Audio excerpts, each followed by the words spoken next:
Hey, what's going on, YouTubers? This is Zen Manga here, and I hope you're having a great day. And if you're enjoying my content, please give me a like and a subscribe, and also hit the notification bell so that you know when I'm going to come out with new videos. So, we've recently been graced with Demon Slayer, which is labeled Kimetsu no Yaiba, and it is a wonderful and amazing anime so far. I watched episode 1 and 2, but I'm going to do pretty much a rundown on episode 1 right now. So we're introduced to a character named Tandro. If you see me looking to the other side, is because I'm just trying to get the character's name. So Tandro is one of the eldest brothers within his small knit family, which is a pretty big family. He has his brothers and sisters, his mom, and things of that nature. So he's going into town to sell some coal because they go through their daily day-to-day grind, right? They have to work every single day just to make ends meet. But at the same time, they're a loving family who looks up to each other and wants to do things with each other, right? So he goes into the town and he's come across by one of the citizens in the town who's running and saying like, I'm so glad you're here, because one of the things that's happened is that there is something that broke, right? And Tandro, we're under, this is kind of like the understanding that he has a really good sense of smell. So he goes over and he smells it and he's like, that wasn't you. He said that was a cat who did that because he has a really good sense of smell. Cutting scene, right? On his way back, I'm assuming that's his grandfather, and his grandfather lives in his house by himself. So his grandfather is like, "Come in," because by that time he gets to town and he's on his way back. It is nightfall, and his grandfather is basically saying, um, "You got to come in because the basically the man eaters or the demon man eaters are gonna come and get you basically." So he goes in and he eats, he dines, and then his grandfather is telling him like, you got to be careful out there, basically. So then Tanjiro's like, well, could they come in here, technically, inside of the small house? And he's like, yeah, but that's why we have the demon slayers. The demon slayers have been protecting us for all this time, right? And especially at nighttime, which is very key. Nighttime is the time when the demons are coming out, so to speak, right? So morning time comes and he's walking and then he sniffs the air and all he smells is blood, so he rushes back to his hometown or village. And as he looks, he says he sees Nezuko, which is his younger sister, and I think the baby on the floor, and they're just like pooled in blood. When he looks inside the house, the little cabin type of area. I forgot what the name of it is called. It's not a cabin, but it's another name for their home. And he sees his mom, his brother, his other sister, just in a pool of blood. Apparently, a demon had gotten in there because he noticed a scent that wasn't one of theirs. Um, and then we cut to another scene where he's holding his younger sister Nezuko, and he's running because he still feels some kind of heat on her, meaning that she's still alive.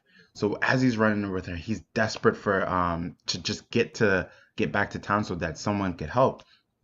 Um, we then see her start to wake up a little bit, and when we see her start to wake up, we look at her ocular system, and then she's just we see veins, but then her eyes are just like invigorated with like rage and I would say bestiality in that sense. So she tries to shimmy or shake her way out, and they fall off of a cliff. Luckily, the cliff at the bottom of the cliff, there's only snow. So then we see him get back up, and he's like glazing at the look. And let me tell you, the animation looks beautiful in the sense that you're immersed into the episode. When I watched that first episode, I couldn't believe that time was not relevant outside of the episode, and I was gone, right?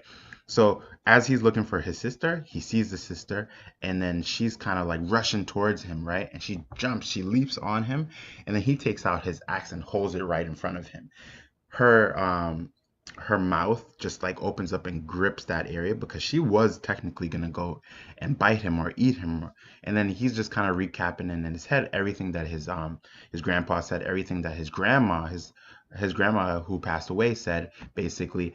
And what's happening in this point is he's just struggling. He's going through the internal struggle of just recapping everything that has happened so far.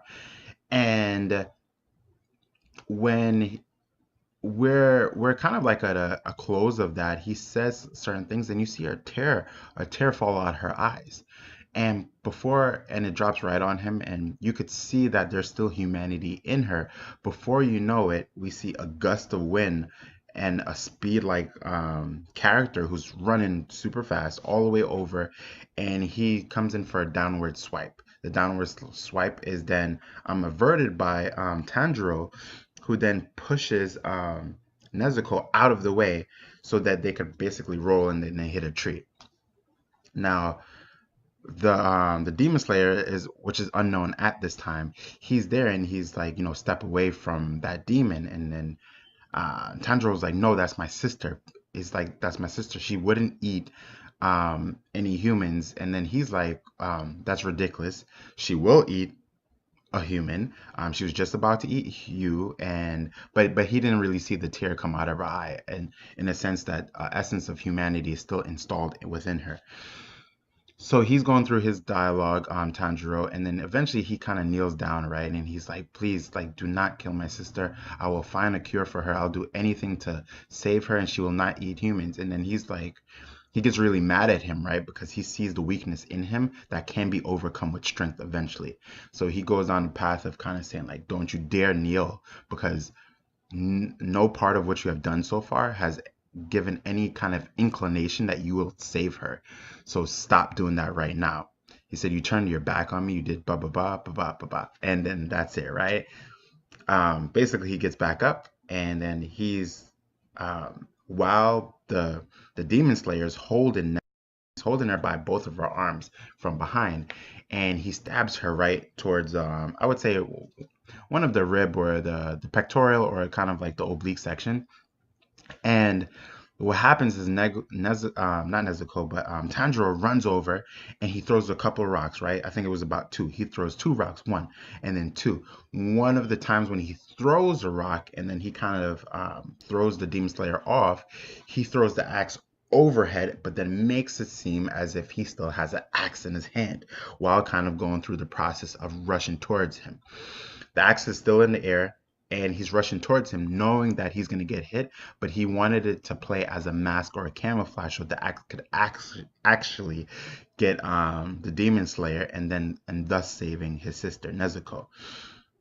He fails because the Demon Slayer knocks him out, and then what happens is the axe. He's like wondering, like, but where's the axe? So before you know it, the axe is kind of falling towards him, but he dodges it from the other side and it hits the tree.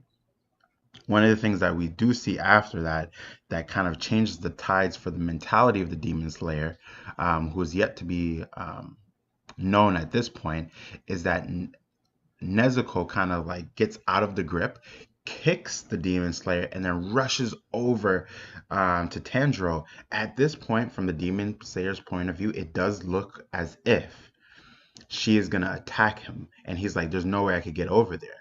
But lo and behold, she has her arms out protecting him as if she was protecting a cub or something of that nature. Because she is very feral in this state, but she brings out her arm as if she's going to protect him, and she rushes towards him. And at that point, it lets him know that she is, as Tanjiro said, she does have a little bit of humanity left in her. And that puts him in a state of wondering, are these siblings special, right, in some kind of sense? He basically knocks her out. And then cut of a scene, basically, that, uh, yeah, so coming to the close of the episode, the Demon Slayer who's on hand right now, he basically tells um, both Tanjiro and his sister Nezuko basically that, um, but mainly Tanjiro, to go find a gentleman in the mountains named Sokonji or Sokonji, right? Sorry if I pronounced that name wrong. Getting to know the characters' names. Um, if he's really I guess strong in his conviction that he wants to save his sister, and also just go through the process of becoming more than who he is right now. And that might mean and that will mean essentially becoming a demon slayer. So that's the close of the episode. cinematography.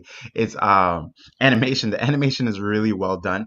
The music is very captivating in the sense that it fits each and every single mood. If I was to rate this episode, I would definitely give it a 10 out of 10. It was a breath of fresh air in terms of like anime, especially when you're looking at something that's seemingly shonen a little bit. This one is vastly different. Just it's a beautiful anime. I was definitely immersed in episode one, and spoiler alert, I was definitely immersed in episode two. So I'm gonna come out with another video, just kind of recapping. I'm gonna do more videos like this where it's more of like a storyboard into end review of the episode. But I definitely enjoyed Demon Slayer. Let me know what you think. Give me a like, subscription, and hit that notification bell if you want to. If you're interested in seeing more videos like this. All right, everyone. This is Zen Manga. Take care. Have a great day and peace.